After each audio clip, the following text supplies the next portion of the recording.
Have you ever felt like life was just one long series of challenges and not in a good way? Setback after setback, obstacle after obstacle. And at some point, you begin to wonder why. Does it always have to be so hard? But what if it was happening to you? What if it was happening for you? That idea isn't just wishful thinking, it's Stoicism. An ancient philosophy rooted in one powerful principle: life is not about what happens to us, but how we respond. The Stoics believed that every challenge is a chance, every test an invitation, every hardship a forge where strength is made. Marcus Aurelius once wrote, "The impediment to action advances action. What stands in the way becomes the way." Think about that for a second. What if everything that feels like a roadblock right now is actually the very path forward? We are currently giving away a free e-book, 12 Stoic lessons that will change your life. To receive your gift, simply follow the channel and leave a comment that says, "I have followed," or "I would like to receive the gift." We will reply with the download link directly below your comment. Today, we begin a journey, not of escape but of transformation. Because doing your best isn't about perfection. It's about showing up fully even when the odds are against you. So in this series, we'll explore time with Stoic lessons that will challenge how you think, change how you act, and elevate how you live. And if that resonates with you, if something inside you says, yes, then stay with me. Because by the end of this, you won't just be doing more. You'll be doing it with clarity, conviction, and unshakable calm. If this message moved you, share it with someone who needs it. Let's grow wiser together. Let's start with the first secret. 1. Ask the question, why not? We all have boundaries we don't question. I could never do that. I'm not the kind of person who. But ask yourself, why not? That one question has more power than you think.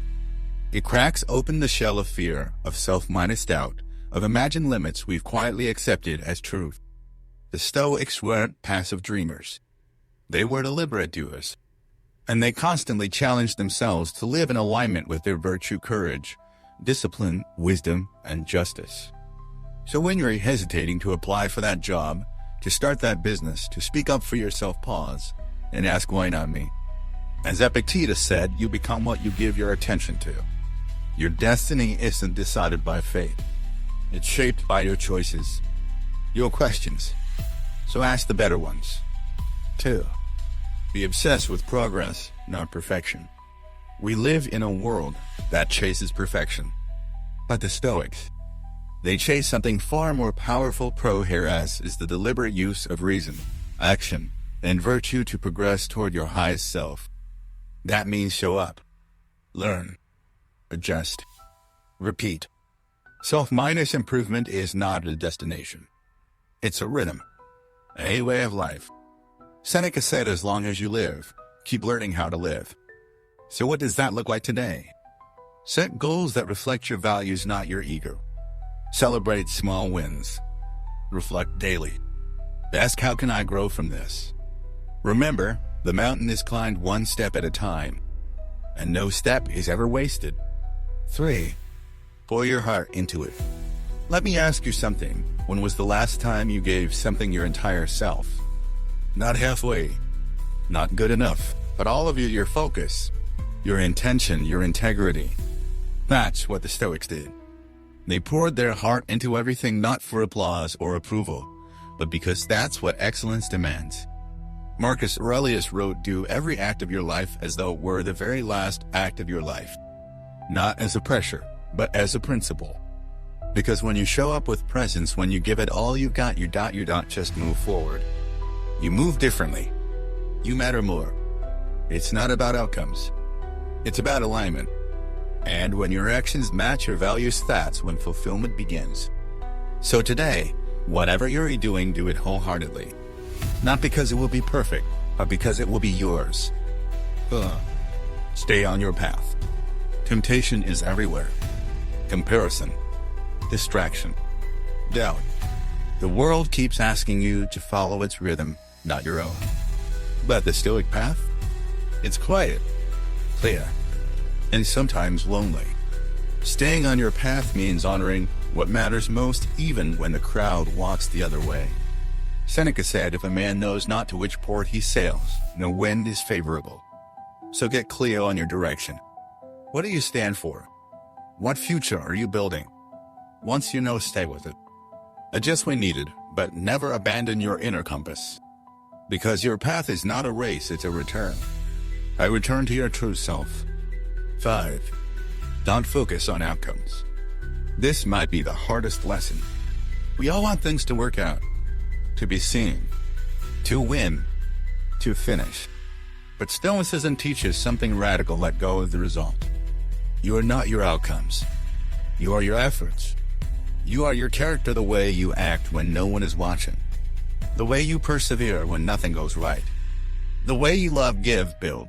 Serve even when the reward never comes. Epictetus put it simply: do not seek for things to happen the way you want them to. Rather, wish that what happens happen the way it happens, and you will be happy. Freedom isn't found in getting what you want. It's found in mastering how you respond when you don't. So act well. Let go. And trust that you've already succeeded if you stayed true. 6. You attract what you embody. You've probably heard the saying, you attract what you are. It's more than just spiritual fluff. It's Stoicism at its core. Your inner world, your thoughts, your values, your virtues shape your reality more than any external event ever could. Marcus Aurelius said the soul becomes dyed with the color of its thoughts. So if your mind is colored with fear, resentment, envy, you begin to see the world through that same lens. But if your thoughts are grounded in courage, wisdom, kindness, then life reflects that back to you. You can't fake this. You can't pretend your way into peace. You become it one deliberate thought, one decision, one act of integrity at a time. So the question becomes, what are you choosing to embody? Because you're not just creating your life, you're irradiating it. 7. Embrace the challenge. Obstacles don't block the path. They are the path. That's not a motivational cliche. It's one of the most powerful Stoic truths ever written. Every challenge you faced, every mistake, every delay, every heartbreak was the detour. It was the route. The Stoics didn't pray for ease. They trained for difficulty. They knew that growth comes not despite adversity, but because of it. As Seneca wrote, difficulties strengthen the mind, as labor does the body. Think of the hard thing in front of you right now. The conversation, the project, the pain. That thing? That's your training ground. It's not just something to survive. It's something to use. So next time you face something tough, don't just ask, why me? Ask, what is this trying to teach me? And then lean in. Go. And rise. 8. Do what little you can. You don't need to change the world in one day. In fact, you can't. But you can do one small thing with purpose right now. That's what Epictetus meant when he taught, first say to yourself what you would be, and then do what you have to do. You don't have to be perfect. You just have to be consistent. Sweep the floor. Make the call. Take the walk. Breathe deeply. It might feel small, but it's not meaningless. In Stoicism, greatness is not found in grand gestures. It's built in the quiet commitment to doing what's right, even when it's boring, hard, or unseen. So if the day feels overwhelming, start small. Stay present and trust the process. Because little by little, a little becomes a lot. 9. Change your definition of success. Be honest, what does success look like to you? A number in the bank? A title on your business card? A certain number of likes, views, or followers? That's what the world screams. But Stoicism whispers something else. True success, the Stoics believed, has nothing to do with status or applause. It has everything to do with character. Seneca said success comes to the man who does what he wants to do. What he wants to do is based on reason, not impulse. So forget the scoreboard. Ask instead, did I act with courage? Did I honor my values? Did I make decisions rooted in wisdom, not ego? That is success. Because you can win the world and still lose yourself. But when you live with integrity, you've already won. 10. Stop seeking approval. This one stings. Because we all want to be liked. It's natural, human, but also dangerous. Because when your compass becomes the opinion of others, you start to drift. Drift away from your values, from your convictions, from your real self. Epictetus said it best: if you want to improve, be content to be thought foolish and stupid. That takes guts. To stand firm when people mock you. To say no when the crowd says yes. To walk alone when necessary. But that's the price of authenticity. And the reward? Freedom. When you no longer need permission to be yourself, you become unstoppable. So stop performing. Start living. Approval fades, but your soul adds forever. 11. Reject distractions. The world is noisy, and everything wants your attention. Ads, notifications, drama, endless scrolling. But the Stoics knew this attention is power. Marcus Aurelius wrote, "You have power over your mind, not outside events." Realize this, and you will find strength. So guide your focus. Say no more often. Log off. Turn inward. Ask what matters today. Then give it your all without splintering your energy across 1,000 meaningless things. Because distraction is not just a time thief. It's a life thief. And when you say yes to what truly matters, you finally begin to live. 12. Let it go with indifference. Imagine this. You've done your best. You've worked with integrity. You've shown up fully. You've spoken with honesty. You've led with courage. And yet things didn't go your way. The deal fell through. The person left. The result didn't match the effort. So what now? If you're really like most people, frustration creeps in. Anxiety rises. That inner voice starts questioning everything. What else could I have done? Why did this happen to me? But the Stoics had an answer. A radical, liberating answer. Let it go. Not with bitterness. Not with defeat. With indifference. Now let's be clear, Stoic indifference isn't cold or emotionless. It's clarity. It's peace. It's the unshakable strength that comes from understanding this. There are things within your control, and things that are not. That's it. Your actions, within your control. Your attitude, your mindset, your effort, all within your power. But the outcome? Never guaranteed. And trying to control what lies beyond your reach is like chasing the wind, exhausting and futile. Epictetus said, some things are up to us and some are not. Our opinions are up to us, and our impulses, desires, aversions, in short, whatever is our own doing. Our bodies are not up to us, nor our possessions, our reputations, or our public offices. The modern world hates that truth, because we're trained to believe that more effort equals more reward. That if we just try harder, we can make things happen. But Stoicism invites us to a deeper wisdom. Yes, strive. Yes, care deeply. Yes, act with your whole heart. But once you've done your part, release the outcome. That is where peace lies. Letting go with indifference doesn't mean you don't care. It means you care so much, you refuse to let results define your worth. It means you've chosen to live for something higher than approval, perfection, or success. You live for virtue, for growth, for the quiet power of showing up again and again, regardless of applause. Because nothing is more powerful than a human being who can walk through fire and still be calm. So how do you practice letting go with indifference? Start small. The next time someone cuts you off in traffic, breathe. When your message is left unread, release the need for a reply. When your work goes unnoticed, trust that you noticed, and that's enough. Bit by bit, you train your mind to detach, to remain inwardly still while the world spins wildly. It won't happen overnight. This is a practice, a discipline, a philosophy lived moment by moment. But as you walk this path, something amazing happens. You stop fearing outcomes. You stop chasing validation. You start living in the present, not as a prisoner of what might be, but as a master of what is. Marcus Aurelius reminded himself daily you have power over your mind, not outside events. Realize this, and you will find strength. This is the heart of Stoicism. And this is your invitation to become that kind of person. Still, yet strong. Caring, yet unshaken. Involved, but never enslaved. So let go not because you're weak. Let go because you're wise. Because you finally realize that the only thing worth clinging to is your character. If this series has helped you shift your perspective even just a little, then carry it forward.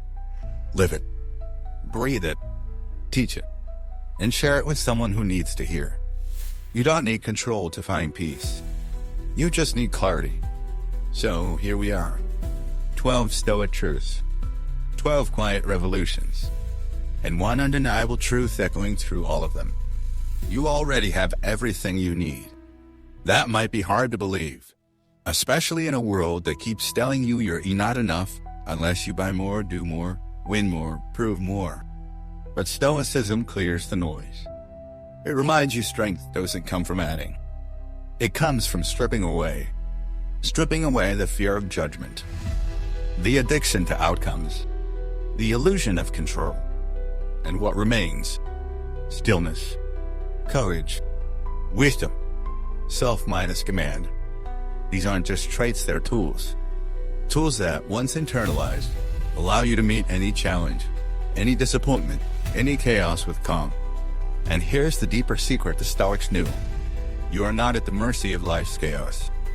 You are its student. You're not here to control the storm, you're here to weather it with grace. To step into each day not hoping for ease, but preparing for greatness. Not avoiding the hard, but becoming someone for whom hard things are simply training. Seneca wrote, "It is not because things are difficult that we do not dare. It is because we do not dare that they are difficult." Now you dare. Because you understand virtue is a choice. Excellence is a pattern. Peace is a discipline. You know that doing your best isn't about force. It's about focus. It's not about proving yourself. It's about returning to yourself. And that return begins every morning with a breath, a question, a decision to live not by chance, but by choice. So where do we go from here? This was only the beginning. There are deeper Stoic waters to explore, lessons about time, mortality, relationships, legacy, and the art of dying well so you may live better. In the next chapter, we'll dive into how Stoicism teaches us to protect our energy, sharpen our minds, and love without attachment. Because the ultimate purpose of this philosophy isn't knowledge, it's transformation. It's not about becoming a monk on a mountain. It's about walking through everyday life meetings, heartbreaks, bills, ambitions with a Stoic fire burning quietly in your chest. So stay with me, because there's more to uncover. And if this message moved you, share it. Not for me, but for that one person in your life who's been looking for strength in all the wrong places when it's been inside them all along. This is your moment. You've learned the principles. You've absorbed the truth. Now live it. Quietly. Boldly. Fully. Your best is not a future achievement. It's who you become when you embody wisdom today. Let's keep walking this path together. What you feed grows. Let me tell you a story. A wise man once said that within every human being, there are two wolves. One represents fear, anger, greed, and self-minus doubt. The other stands for peace, courage, integrity, and wisdom. The two wolves are in constant battle. When asked which one wins, the old man replied, "The one you feed." That simple truth echoes across every Stoic teaching. Because every day we are feeding something. A belief, a habit, a thought pattern, a story about who we are. So the real question is, what have you been feeding? Have you been nourishing your fears by ruminating on everything that could go wrong? Or are you feeding your courage by stepping forward, even when you're afraid? Marcus Aurelius wrote, "The soul becomes dyed with the color of its thoughts." Your thoughts shape your mindset. Your mindset shapes your choices. And your choices, they shape your life. It doesn't matter how disciplined you appear on the outside. If your inner world is a storm of bitterness, comparison, In craving, you will always feel empty. But if you feed your mind with stillness, self minus command, and clarity, you begin to change from the inside out. And that kind of transformation, it can't be taken from you. So how do you choose what to feed? It begins with awareness. When fear creeps in, pause. Don't fight it. Don't indulge it. Just notice it. Ask, is this helping me grow? Because growth is the only real compass you need. Feed what makes you stronger. Starve what weakens you. And little by little, you become someone unrecognizable to your past self. Someone who leads, not reacts. Someone who walks with clarity, even in confusion. Someone who doesn't need to dominate the world because they've already mastered themselves. And in the end, that's the only mastery that matters. Let them misunderstand you. Have you ever tried to explain yourself to someone who had already made up their mind? It's frustrating. It's draining. It can feel like a personal attack. But the truth is, being misunderstood is part of life.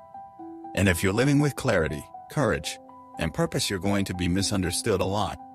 Seneca said a wise man is content with his own approval. Think about that.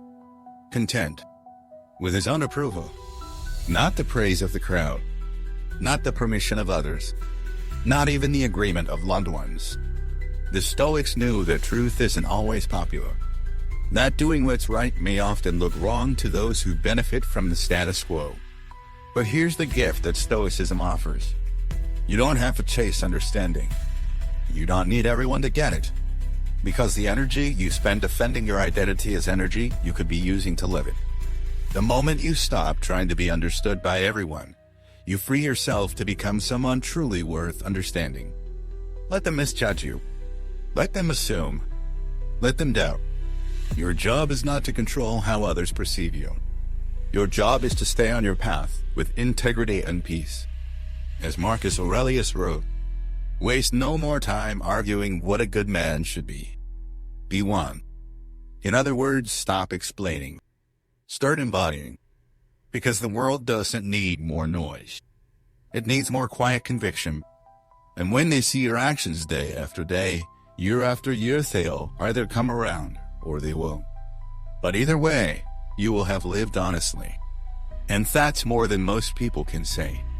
So how do you cultivate the courage to be misunderstood? It starts with knowing your values. What hill are you willing to stand on, even if you stand alone? Then, strengthen your emotional boundaries. Not everyone deserves access to your thoughts, your heart, or your clarity. And finally, practice stillness in the face of false judgment. Don't retaliate. Don't beg to be seen. Let your work speak. Because peace doesn't come from being right. Peace comes from being whole. So let them talk. You keep walking. Remember, you could leave life right now. That sounds harsh, doesn't it? But it's not a threat. It's a reminder. A whisper from the ancient Stoics echoing through time. Memento mori. Remember, you must die.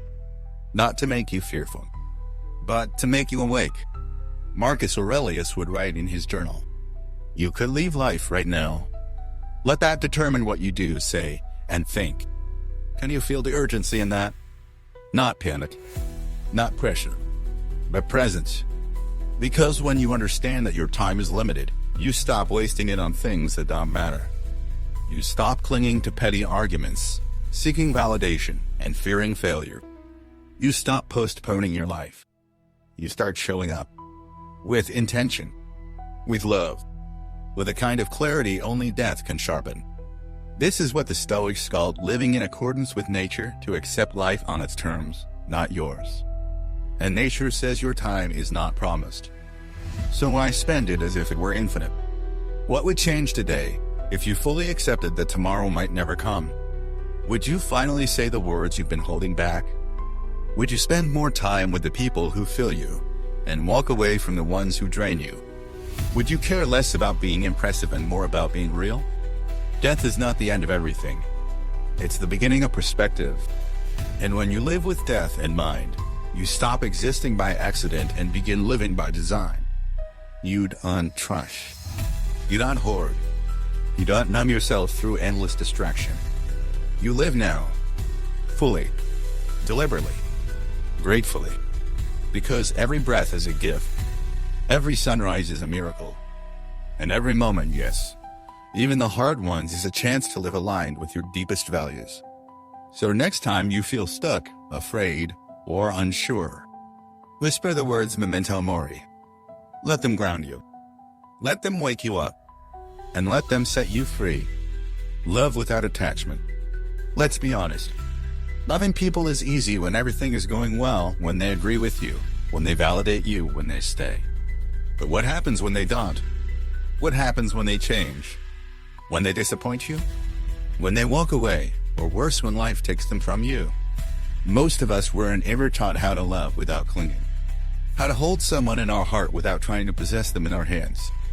We confuse attachment with love. We think intensity means depth. But the Stoics saw it differently. They loved fully, but without dependence. Because the deeper truth is this: you can love someone and still let them go.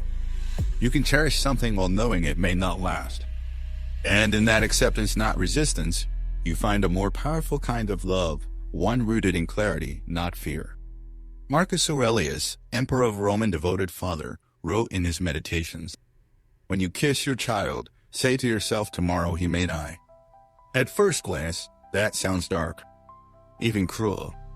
But if you look closer, you'll see something profound. What Marcus was practicing was detachment from emotion. It was freedom from illusion. The illusion that the people we love will always be here. That life owes us permanence. That we're entitled to forever. But we're not. Everything we love is on loan from the universe. Your partner, your parents, your closest friends, even your own body. You don't own them. You're just lucky to experience them for a time. The Stoics didn't numb their love. They deepened it by reminding themselves that nothing lasts. And in that reminder, they became more present, more grateful, more alive. Because when you know someone might not be here tomorrow, you look at them differently today. You speak with more tenderness. You argue less. You forgive faster. You laugh harder. You hold their hand for an extra second. That is Stoic love, not blind, not controlling, but awake. So how do you love without attachment? Start by recognizing this control is an illusion. You can't control another person's feelings, their path, or their future. Trying to will only create tension, resentment, and fear. What you can control is how you show up in the relationship. Can you show up with honesty, even when it's hard? Can you stay grounded in your values, even when their actions tempt you to react? Can you continue to choose compassion, clarity, and calm even when emotions run high? That's the Stoic challenge. Not to love less, but to love cleaner. Free from neediness. Free from possessiveness. Free from the desperate urge to make someone yours. Because no one is yours. They are only themselves. And when you love someone for who they are, not for what they give you, you free both them and yourself. You become steady, unshaken, deeply warm, but not dependent. Think about a past heartbreak. What hurt most? Was it the loss of the person or the loss of your imagined future? Was it the rejection or your story about what it meant? So much of our pain doesn't come from reality. It comes from resistance to it. The Stoics knew that resistance creates suffering. But surrender Stoic. Why surrender creates strength. Seneca once wrote, "He who fears death will never do anything worth of a man who is alive. He who fears loss will never truly love." That includes the fear of losing people. If you're afraid of loss, you will either cling or close yourself off. But when you accept impermanence, you open yourself to something more powerful than attachment. Presence. That's the real love story. You, fully alive in this moment. Not grasping for control. Not bracing for loss. But being here, truly here with whomever life has given you. Fully awake. Fully at peace. Here's a practice to try. Today, choose one person you care deeply about. Then ask yourself, if this was the last conversation you'd ever have with them, what would I say? How would I listen? How would I want to be remembered in this moment? Let that guide your tone. your posture, your heart. And when the moment passes, don't hold on. Let it go. And be grateful you had it at all. Because that right there is how Stoics love. Not with fear, but with reverence. Learn to say no and mean it. Look around you. The world is noisy, demanding, constantly pulling at your attention, your time, your energy. It's endless emails, notifications, obligations, messages, opinions, deadlines. And behind it all, one invisible cost your peace. Because here's the truth, no one teaches you early enough. Every yes is also a no. Every time you say yes to something unimportant, you are saying no to something essential. And if you don't decide what matters most in your life, someone else will. The Stoics knew this long before the modern productivity gurus. Marcus Aurelius wrote, "If you seek tranquility, do less. Or more accurately, do what's essential." Which brings a double satisfaction doing less and doing it better. Doing less and doing it better. That's the essence of Stoic discipline. Not about doing everything, it's about doing the right things with presence and purpose. And that always begins with the word no. But let's be honest, saying no is hard. Especially if you're kind. Especially if you were raised to keep the peace, please others, be agreeable. We're afraid that if we say no, we'll be seen as selfish, rude, ungrateful. But the deeper danger is saying yes to everything and becoming nothing. So the Stoics invite us into a radical clarity. Decide what's essential. Then cut the rest. Not ruthlessly, but consciously. Because you're not here to do everything. You're here to do the few things that matter most and do them well. Seneca said, "No man is crushed by misfortune unless he has first been deceived by prosperity." And what deceives us in prosperity? Distraction disguised as opportunity. Success that spreads us thin. People minus pleasing that empties our strength. To live as a Stoic is to live aligned. And alignment requires discipline. It requires the ability to ask, does this serve my higher self? Is this consistent with my values? Am I doing this because it's right or because I'm afraid of saying no? Let's get practical.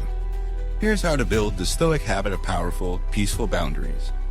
Define your yes first. What is essential in your life? Health? Depth in your relationships? Creative work? Spiritual practice? Get brutally clear on this.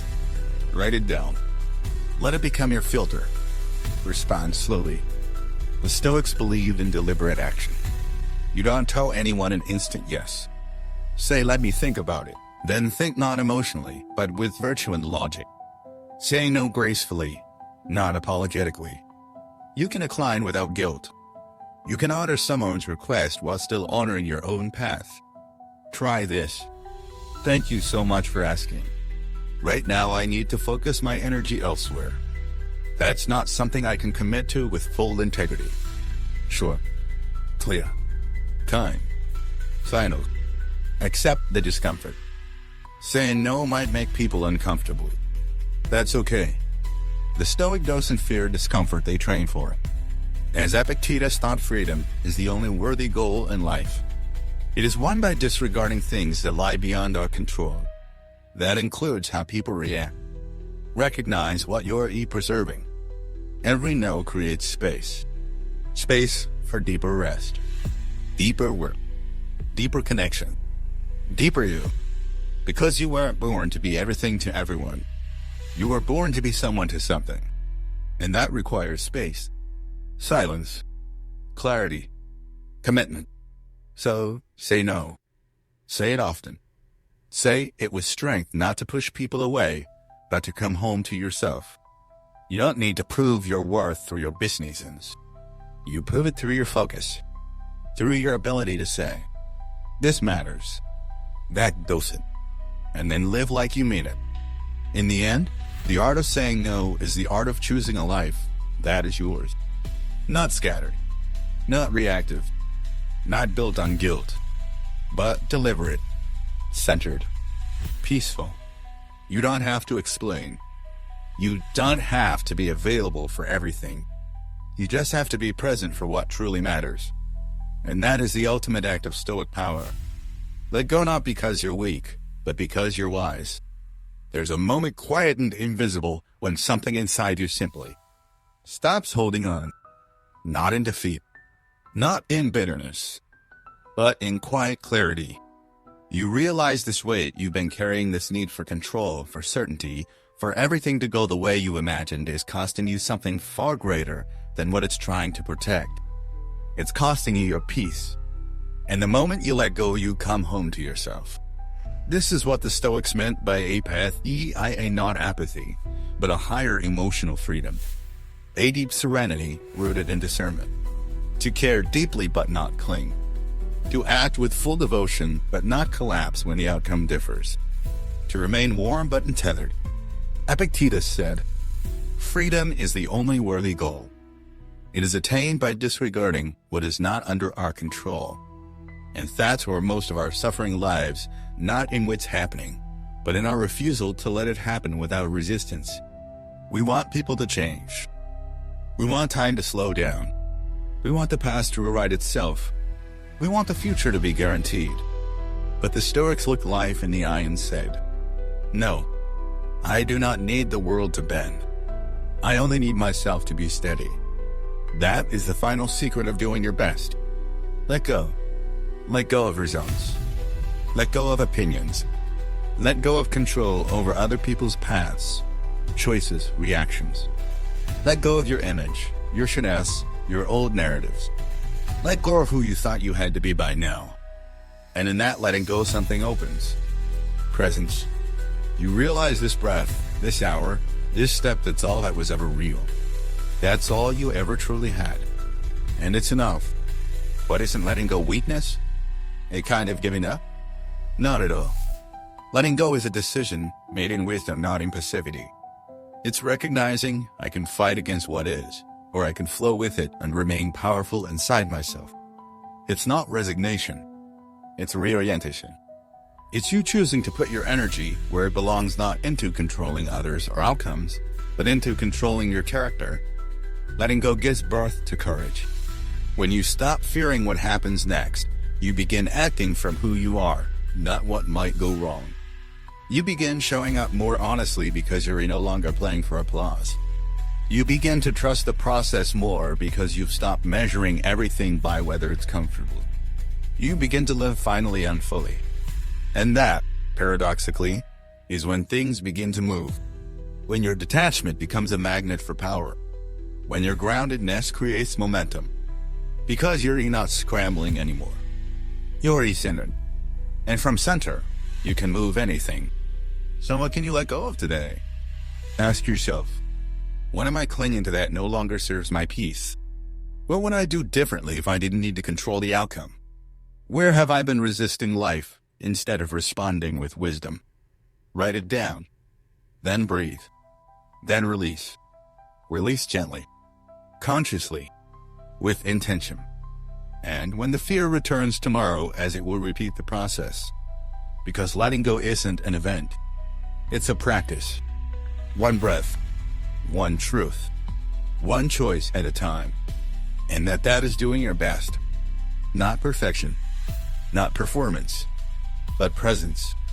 A presence so strong, it doesn't collapse under pressure because it's not pretending to be anything it's not. It's rooted in reality. Nourished by reason. Protected by purpose. That's what you've been building across these 12 Stoic lessons. Not just habits. Not just ideas. But a way of being. And that way, if you walk it, will carry you through anything. Not just surviving. Not just enduring. But thriving with dignity, clarity, and inner fire. Because your greatest strength was never outside of you. It was always this. How you show up when you let go.